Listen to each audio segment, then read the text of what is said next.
할렐루야. 새로운 꿈과 희망을 가진 2026년 새해가 밝았습니다. 여러분, 지난 한 해 동안 우리를 눈동자처럼 지켜주신 도우시는 하나님, 에베네셀의 하나님께서 이 새해에도 우리 리아이밸리 한인교회와 모든 성도님의 가정, 그리고 여러분 직장, 그리고 사업터에 또 자녀들 위해 준비하시는 예비하신 하나님, 우리가 그 구약에 나오죠. 여호와 이레의 축복으로 함께하기를 우리 예수 그리스도 이름으로 축원합니다. 예, 아멘 하신 분 다 복 받으시기 바랍니다. 예, 올해 우리 교회에 하나님이 주신 표현은 제가 기도 가운데 오늘 읽은 본문 5장에 베드로의 이제 주님 앞에 무릎 꿇는 사건이죠. 5절에 나오는 베드로의 고백을 짧게 결단을 말씀에 의지하여,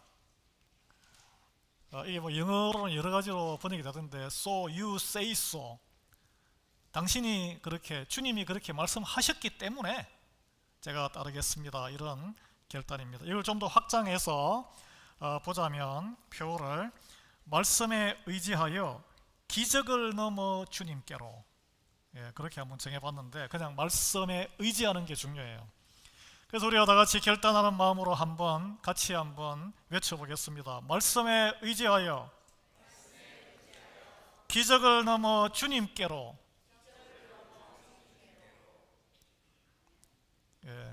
아멘. 여러분, 바라기는 올 한 해가 또 단순히 새로운 한 해, 또 한 시간이 흘러가는 시간이 아니고 우리의 영혼이 주님을 깊이 만나기를 소망합니다.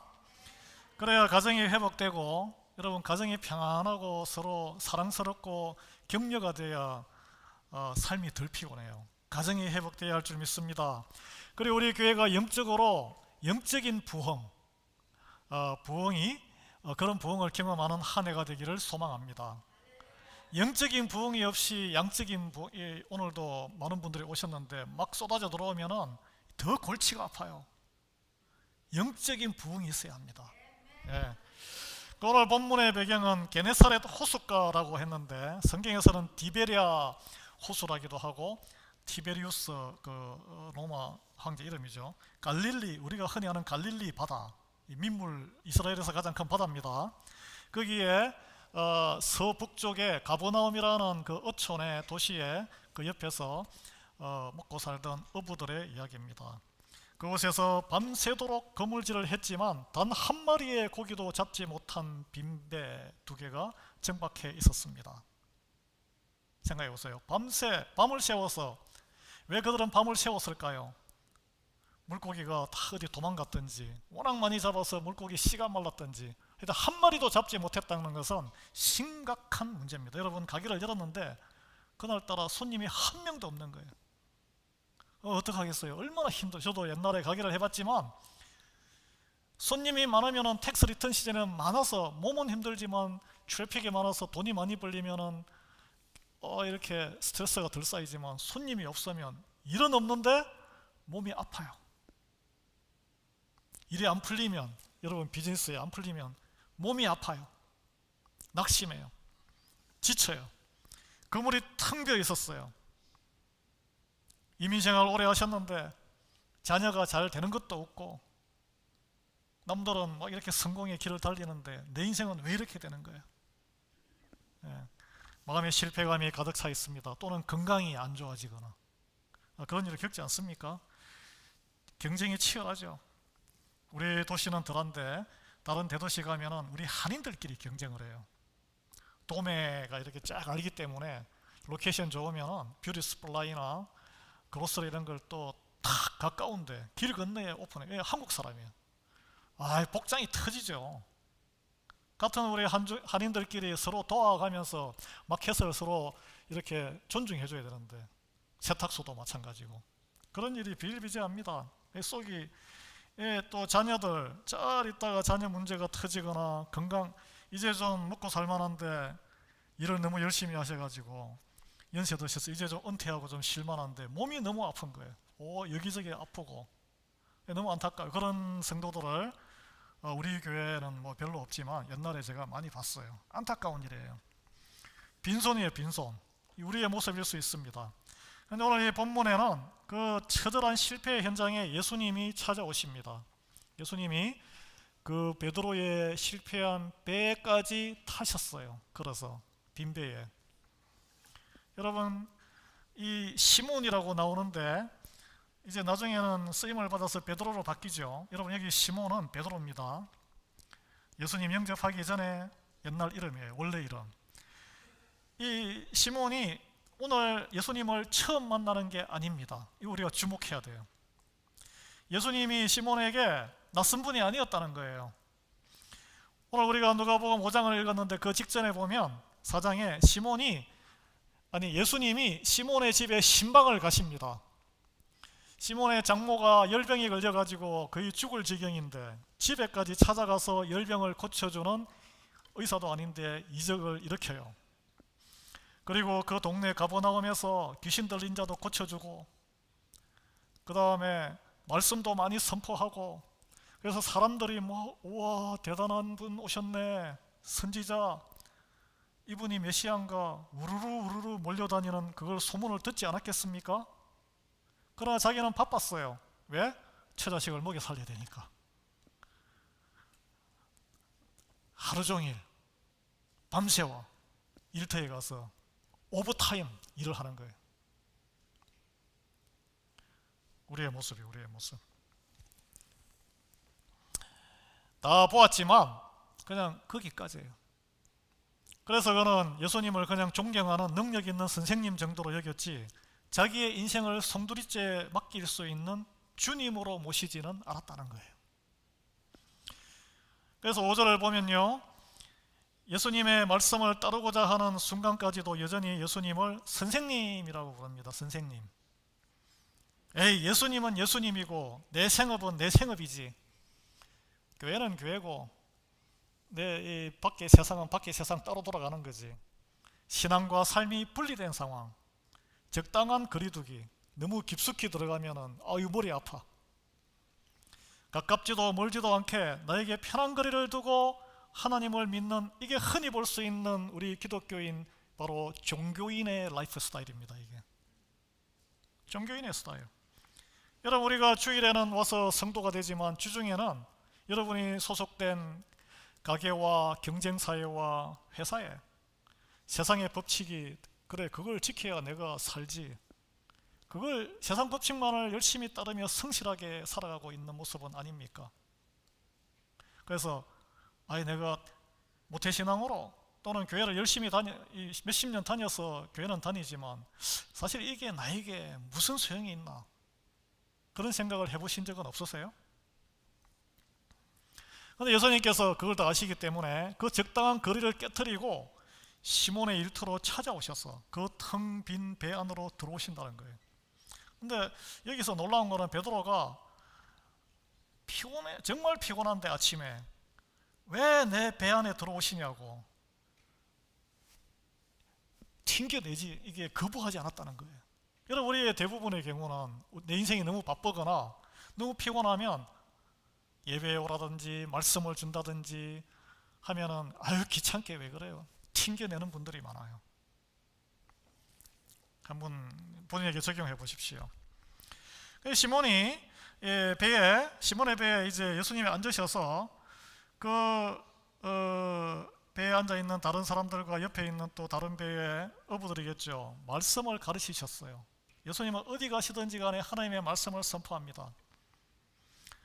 그러나 그 누구도 그 말씀에 반응을 했으면 뭔가 이게 나와 있겠죠.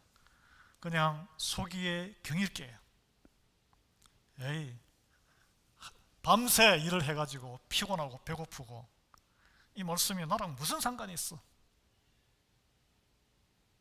아마 여러분 가운데도 오늘 제가 선포하는 말씀이 목사 그냥 주일 되니까 예배 드리고 내가 앉아 있는 거지, 내 인생하고 무슨 상관이 있어 저게.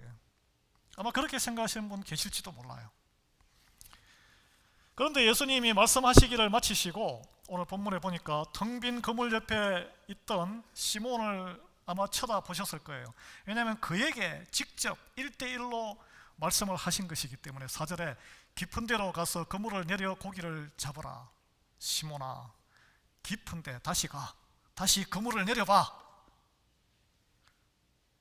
여러분, 이건 우리가 많이 이제 이런 설교를 들으셨겠지만 이 어부, 베테랑 어부입니다. 시몬이 전문가예요. 그의 상식과 경험에 정면으로 거스르는 명령이란 거예요. 왜 그럴까요?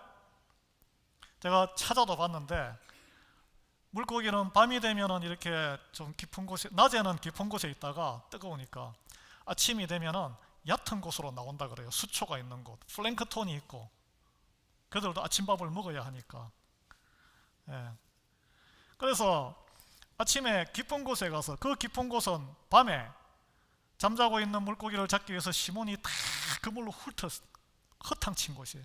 그리고 그 시간에는 상식적으로 보면은 깊은 곳에 가서 물고기가 또 없는 시간이라고 합니다. 그래서 그 말을 듣고 비전문가의 말을 듣는 것도 우스꽝스러운 일이지만 다시 또 배를 띄워서 노를 저어서 가는 거, 수고하는 자체가 동료들에게는 조롱거리가 될 수 있다는 거예요. 조롱거리. 예. 그러니까 여기서 우리가 새해를 시작하는, 우리가 주목해야 할 위대한 결단이 나오는데, 이 시몬이 어떤 연유인지 자기의 상식과 경험과 그리고 안 된다는 세상의 시선, 그걸 뒤로 했어요. 그리고 여기에 자기 동료들과 또는 자기 아마 일꾼이 있었겠죠. 파타임이 있거나 뭐 같이 데려간 게 아니라 홀로 결단해. 홀로 내가 그물을 내리리다 이렇게 되어 있잖아요. 우리가 다 허탕을 쳤는데 내가 그물을 내리겠습니다. 실패는 다 우리가 같이 했는데 누가 결단하고 따라갑니까? 나 혼자 가는 거예요. 여러분 가정에서도 그런 한 분이 되셔야 된다는 거예요. 그런 한 분이. 교회도 마찬가지입니다. 남 탓할 필요가 없어요. 세상도 안 그렇겠습니까? 5절에 선생님, 우리들이 그러잖아요. 우리들이 밤이 새도록 수고하였으되 잡은 것이 없지만은 다 공동의 책임이에요. 우리가 다 망했어.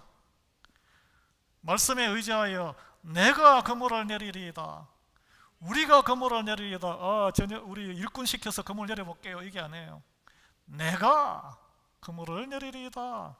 여러분, 이것이 신앙이에요. 신앙.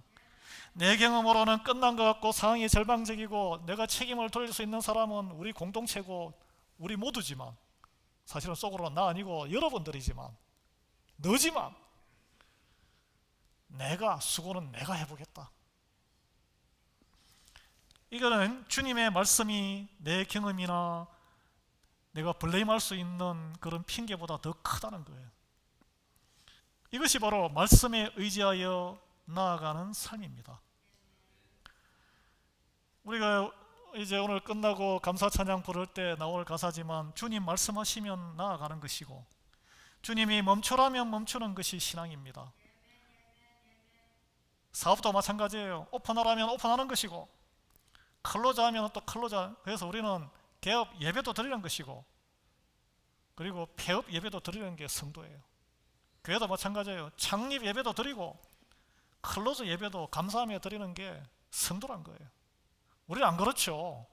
잘 되고 이런 것만 알리고 싶은 거죠. 내 뜻이 아니라 주님 말씀대로 움직이는 것이 믿음이란 거예요. 이게 바로 순종이란 거예요. 순종이 제사보다 낫다고 성경은 증거합니다. 장로님도 기도하셨는데 기름진 양이나 많은 헌금보다 봉사와 헌신의 예배보다 하나님이 우리에게 바라는 것은 순종이에요. 순종을 기뻐하십니다. 순종이 바로 경외하는 것의 드러남이고 충성이고 예배이기 때문에 그래요. 이스라엘의 첫 왕이었던 사울이 왕위를 잃어버리고 결국 가문이 몰락하게 된 것은 그가 전투력이 부족해서 그런 게 아니고 영적인 순종에 실패했기 때문입니다. 세상에 실패하면 다시 기회가 있어요. 세상 전투에 전쟁에 실패하면 인생의 고통은 크죠. 다시 일어나야 되니까 얼마나 힘들겠어요. 사업에 실패하면 힘듭니다. 그러나 다시 일어날 수 있습니다. 그러나 주님 말씀에 순종하기를 실패하면 마음은 편할 수 있어요. 영적으로 무뎌지니까. 그러나 모든 것이 실패하게 됩니다. 영혼의 구원에 실패하기 때문에 그래요. 어부 시몬이 순종할 수 없는 상황에서 하나님의 말씀에 순종했다는데 우리는 주목해야 돼요. 순종할 수 있는 상황이 아닙니다 지금. 그런데 순종하니까 어떤 일이 일어났습니까? 우리가 알듯이 그물이 찢어질 만큼 두 배를 가득 채우고 이게 좀 이렇게 물에 좀 무게가 엄청나다는 거죠. 엄청나게 많은 고기가 잡혔는데 두 배가 잠길 만큼의 만선의 이 대박이죠. 우리는 이것을 기적이라고 부릅니다. 말씀에 순종했더니 하나님의 축복이 임했네? 우리가 원하는 거죠. 우리는 신앙생활하면서 이렇게 우리의 막힌 삶의 상황이 뻥 뚫리는 형통을 꿈꾸며 신앙생활을 할 수가 있다는 거예요. 그런 세상 축복을 갈망합니다. 우리 솔직해 보자고 해서. 누가 그걸 싫어해요? 그래서 기도를 하면은 마침표 스스로는 늘 주시옵소서. 물론 주님께서는 우리 인생의 빈배를 채우시는 분이에요. 부족함 없이 다 일용할 양식을 주신다 그러셨어요. 그러나 주님의 우리를 향한 사랑이 그것으로 끝일까요? 그게 끝이 아니란 거예요. 그 이상입니다 여러분. 오늘 본문에 말하는 진정한 기적은 두 배를 가득 채운 물고기의 그 숫자, 제로에서 로또 맞은 듯이 억만장자가 되는 게 축복의 핵심이 아니란 거예요. 만약 시몬이 물고기에만 만족하고 취했다면 거기서 스탑 했겠죠. 예수님 덕분에 대박 났다 라고 외치며 부자가 되었겠죠. 그러나 거기에 그쳤다면 그는 그냥 고기 잡는 업으로 계속 남았을 거예요. 우리에게는 시몬 베드로가 그런 이름도 전해지지 않았을 것입니다. 하나님 나라를 세우는 반석, 넓은 바위, 베드로가 되지 못하고 물고기 한 마리, 물고기 두 마리, 곰 한 마리, 곰 두 마리가 아니고 물고기 한 마리, 물고기 두 마리를 세면서 인생을 평생을 다 보내고 돈 $1, $2 세면서 인생을 다 보내고 한가한 어촌에, 이름 없는 어촌에 그냥 늙은이가 되어서 촌부 시몬으로 역사 속에서 잊혀져 갔을 거예요. 하나님 나라의 책에도 적혀 있지 않을 거예요. 그러나 지금 베드로를 보십시오. 누구는 초대 교황이라 그러는데 베드로 3번 부인하고 다시 일어섰던 회개하고 베드로 많은 이들의 죄인됨을 깨닫게 하는 하나님께 인도받는 예수님께 인도되는 그런 전도자의 역할을 죽어서도 지금 하고 있어요. 네. 여러분 진짜 기적은 시몬의 영혼에서 일어났다는 거예요. 엄청난 물고기 이 그물에 잡힌 물고기들 앞에서 그는 물고기가 아닌 다른 것을 보았던 거예요. 그 물고기를 명하여 모으신 예수님의 그 신성, 영어로 divinity를 그는 보았던 것입니다. 눈앞에 계신 분이 단순한 선생님이 아니구나. 이 상황을 넘어서 불가능을 넘어 만물을 다스리시는 하나님이심을 그는 깨달았던 것입니다. 그래서 그는 압도적인 두려움에 사로잡혀서 우리가 이해하기 힘든 이렇게 큰 축복의 형통을 받았는데 어찌 내가 죄인이라고 고백을 하냐고, 왜 나를 떠나라고 고백을 하시냐고요. 하신 게 아니라 하냐고요. 딱 붙어가지고 바짓가랑이 붙들고 다녀야 계속 돈이 쏟아지는 능력에 거기서 나오는데 왜 나를 떠나라고 하냐고요. 왜? 내가 죄인임을 하면, 내가 죄 문제가 해결되지 않으면 하나님과 함께 있으면 내가 죽는다는 것을 알기 때문에 그래요. 그래서 그가 예수님 앞에 쓰러지듯이 엎드려서 나를 떠나소서, 나는 죄인으로서이다. 갑자기 자기가 죄인됨을 고백해요. 나는 죄인이고, 그 말은 예수님이 주님이시고 하나님의 현존이시다. 이걸 신앙 고백한 거예요. 여러분, 우리가 여기서 자세히 볼 것은 누가복음 제자 누가가 이 순간에 처음으로 시몬을 시몬 베드로라고 기록합니다. 8절에 시몬 베드로가 이를 보고 예수의 무릎 아래에 엎드려 이르되 주여 나를 떠나소서, 나는 죄인이로소이다. 선생님에서 주님으로 바뀌어버렸어요. 나를 떠나시라 그랬어요. 선생님이면 그냥 붙들고 내 유익을 위해서 챙기려고 했을 텐데 시몬의 갑작스러운 고백에 대해 성경이 바로 다음 절에 또 그 원인을 설명하고 있습니다. 시몬뿐 아니라 함께 있던 사람들, 동업자 어부들이 모두 물고기가 엄청나게 잡힌 것을 목격하고 놀랐는데 거기에는 세베대의 두 아들도 놀랐다라고 되어 있죠. 다른 그 직원들도 있었을 텐데 그 세베대의 두 아들 요한과 야고보인가요?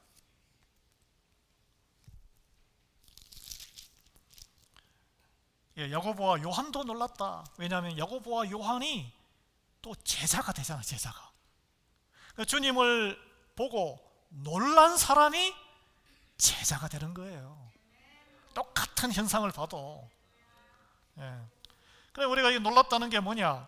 헬라어로 탐보스라는 단어인데 그냥 서프라이즈, 깜짝 놀랐네 이런 게 아니고 어떤 인간이 우리의 차원을 넘는 어떤 신적인 존재를 마주했을 때 느끼는 압도적인 공포와 경외감, 나의 일상이 완전히 깨지는 걸 이야기하는 거예요. 그 이제 성경의 신약에 딱 3번 나오는데 바로 앞에 귀신 들린 자가 귀신이 쫓겨나가는 그런 이적을 행하고 사람들이 놀랐다. 그 다음에 사도행전 3장에 보면은 성전 미문에 앉아있던 태어나면서부터 안전뱅이가 일어났을 때 성전 안에 있던 사람들이 느꼈던 거룩한 공포. 여러분, 우리가 예배에서 경험해야 할 것, 그리고 성경 말씀을 읽고 묵상하면서 만나고 경험해야 할 게 바로 이 놀람이에요. 놀람, 원더, 경이. 놀람은 하나님의 임재를 경험할 때만 주어지는 은혜인 줄 믿습니다. 여러분, 1791년에 조셉 하이든이 작곡한 제94번 사장조 교향곡이에 이게 1악장부터 들어보면 그냥 굉장히 지루하고 졸리고 그냥 플랫해서 대부분의 청중들이 졸거나 잠들기까지 한다고 합니다. 그러다가 2악장 중간에 갑자기 강한 포르테로 쾅 하고 벼락치듯이 다들 엄청난 소리가 들리는데 그때 청중이 다 놀라서 깨어난다는 거예요. 그래서 이 별칭이 놀람교향곡. 놀람교향곡. 주님이 인생에 임하면 우리는 놀라게 됩니다. 말씀이 우리에게 임하게 되면 우리가 찔리게 되고 놀라게 되고 잠에서 깨어나게 돼요. 그래서 하나님의 말씀이 졸리던 무료하고 평탄한 우리 인생에 놀람교향곡처럼 충격으로 잠을 깨우시는 분임을 믿으시기 바랍니다. 그러면은 무슨 현상이 있느냐? 내가 잠든 죄인임을 깨닫게 되는 거예요. 말씀으로 하나님의 임재를 대면하시기 바랍니다.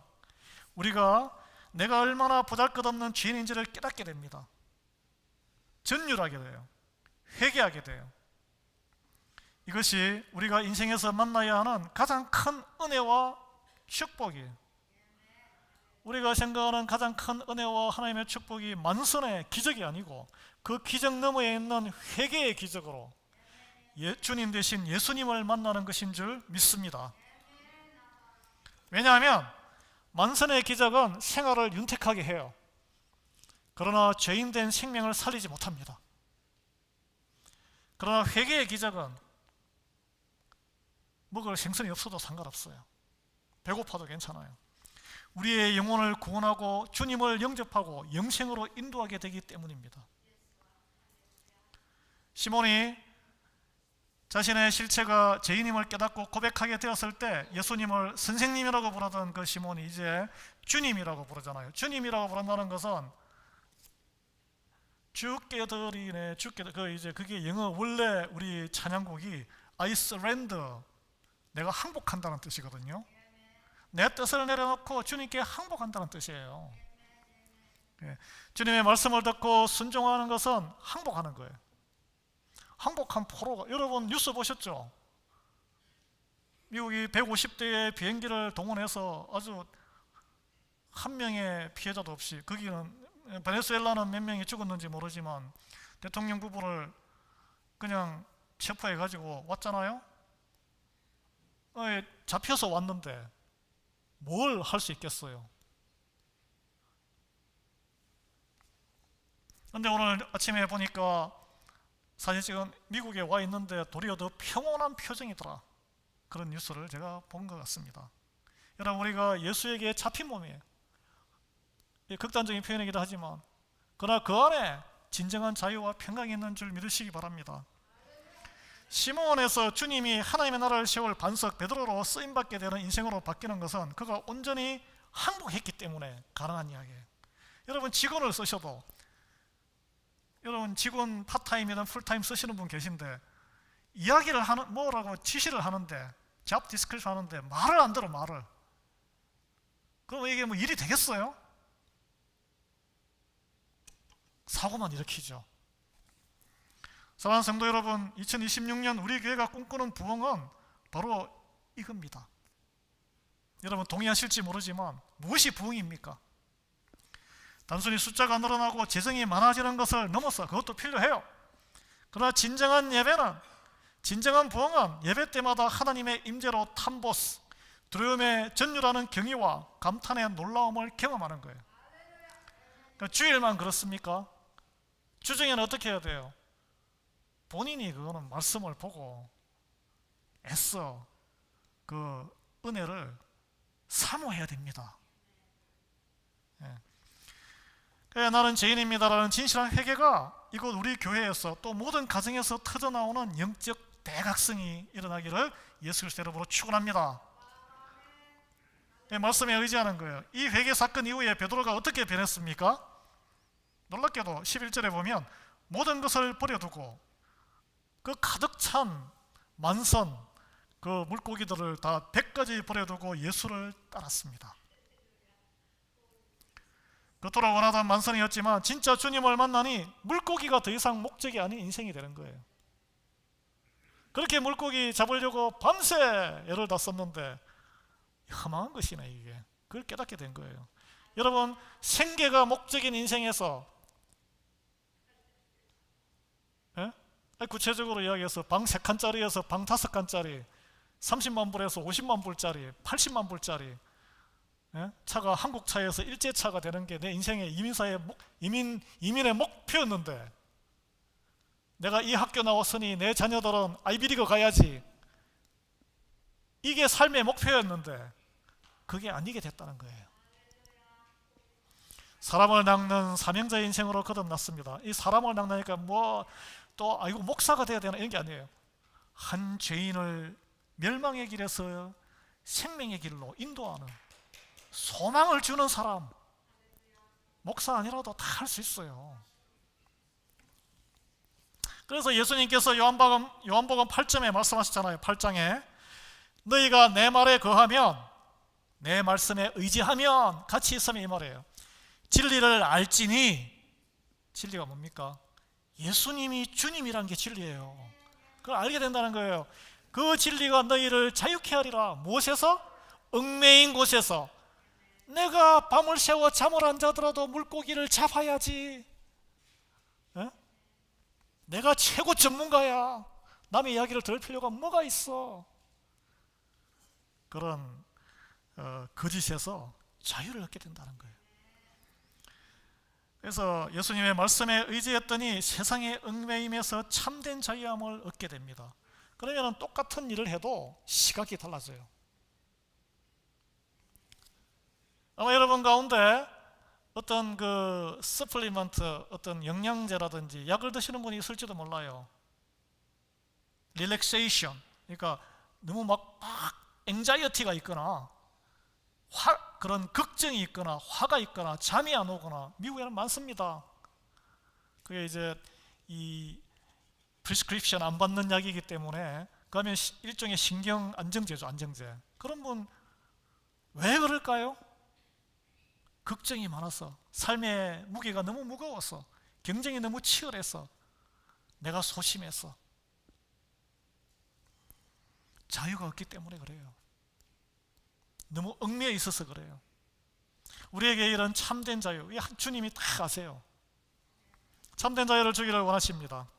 이런 참된 자유를 얻는 기적이 올 한 해 동안 우리 가운데 일어나기를 우리 예수 그리스도 이름으로 축원합니다. 그 시작은 내 능력으로 안 돼요. 능력은 어디서 옵니까? 하나님의 말씀에서 옵니다. 말씀에 의지해서 순종의 반응으로 행동하는 거예요. 홀로 시작하셔도 됩니다. 자신감이 없어도 돼요. 실패한 텅빈, 옛날에 봤는데 실패했어. 다시 해보세요. 실패한 텅빈 상황에도 상관없습니다. 주님이 부르시는 말씀에 내라고 홀로 따르는 자를 통해서 하나님은 놀라운 만선의 기적을 일으키실 거예요. 그걸 통해서 회개와 하나님 나라를 일으키시는 기적 너머의 영적 대각성이 가정을, 관계를 회복시킬 것이고, 교회를 회복시킬 것이고, 우리가 기쁨도 회복될 것이고, 감사가 회복되면 교회는 자동적으로 부흥이 되는 거예요. 예. 그런 임마누엘의 역사가 일어날 줄 믿습니다. 말씀을 맺겠습니다. 여러분이 지금 타고 계신 인생의 배는 기쁨과 감사로 충만합니까? 아니면은 정말 몸이 막 부서지듯이 매달려 있는데 텅 빈 것 같습니까? 밤새 수고했지만 여전히 빈 배를 바라보며 한숨 짓고 계십니까? 누구에게 말할 수도 없고. 예수님이 그 실패의 자리에 찾아오시는 줄 믿으시기 바랍니다. 그리고 말씀하십니다. 내가 실패한 깊은 데로 가서 그곳에 그물을 다시 내려 고기를 잡으라. 이게 무슨 말일까요? 말씀을 깊이 다시 의지하고 묵상하란 거예요. 그게 필요한 게 뭐냐면 나의 얇은 상식과 자존심을 내려놓고 다른 사람이 보는 평가에 두려움을 떨쳐야 돼요. 두려워하지 말라 그러잖아요. 세상의 소리에 귀막고 오직 주님의 음성에 귀를 기울이십시오. 쇼츠 열심히 보지 마시고 찬양을 들으시라는 거예요. 찬양. 예. 베드로처럼 말씀에 의지하여 깊은 곳으로 가서 말씀의 깊은 곳에 믿음의 그물을 다시 던지기 바랍니다. 주님께서 올 한 해 순종하는 여러분의 삶에 만선의 기쁨도 주실 줄 믿습니다. 그러나 거기서 멈추지 마세요. 무엇보다 그 사건을 통해 살아계신 하나님을 인격적으로 만나기를 바랍니다. 여러분, 세상 형통의 축복으로 생명이 구원받지 못합니다. 그러나 말씀으로 내 죄를 깨닫고 회개하고 주님을 따라 동행하면 영생 구원의 길을 걷게 되는 줄 믿으시기 바랍니다. 만선은 보너스예요. 보너스. 2026년 말씀에 의지하여 나아가는 여러분의 발걸음마다 빈배가 채워지는 역사의 경험을 넘어 죄인에서 의인되는 기쁨을 누리기를 소망합니다. 그래서 세상 축복을 받으려고만 노심초사했던 어부 시몬이 회개함으로 물질에 속박된 죄에서 자유함을 얻고 생명을 낚아올리는 사명자 베드로가 되는 이 위대한 영적인 기적이 이곳에 모인 모든 분들에게 함께하기를 예수님 이름으로 간절히 축원합니다. 기도하겠습니다. 사랑의 하나님, 희망찬 2026년 새해를 우리에게 허락하시고 생명의 말씀 앞에 서게 하시니 감사드립니다. 지난 시간 밤새 수고해서나 빈배와 같았던 우리의 삶의 자리에 오늘 주님께서 찾아오셨습니다. 시몬이 자신의 경험과 상식을 내려놓고 오직 주님 말씀에 의지하여 그물을 던졌던 것처럼 올 한 해 우리 모든 성도들이 말씀에 깊이 묵상의 그물을 내려 세상의 소리가 아닌 주님의 음성에 온전히 순종하는 믿음을 갖게 허락하옵소서. 그리하여 우리 삶에 막힌 담이 무너지는 형통의 은혜를 주시되 무엇보다 그 기적의 현장에서 살아계신 주님을 깊이 만나게 은혜 베풀어 주시기를 간구합니다. 거룩한 주님 앞에 주님, 나는 죄인입니다 라는 진실한 고백과 회개가 터져나오는 우리 교회의 이 예배당과 우리 가정이 되게 하시옵고 세상의 성공에 안주하기보다 주님을 따르는 한 영혼을, 옆에 있는 영혼을 긍휼히 여기는 하나님의 마음을 본받는 거룩한 사명자로 거듭나게 하옵소서. 2026년 우리 리아이밸리 한인교회와 모든 성도들의 가정 위에 그리고 일터 위에 또 자녀들 위에 말씀이 이끄시는 참된 부흥과 평강이 넘치기를 간구하오며 우리를 부르신 예수 그리스도의 이름으로 기도드립니다. 아멘. 우리 찬양 주님 말씀하시면 함께 부르겠습니다.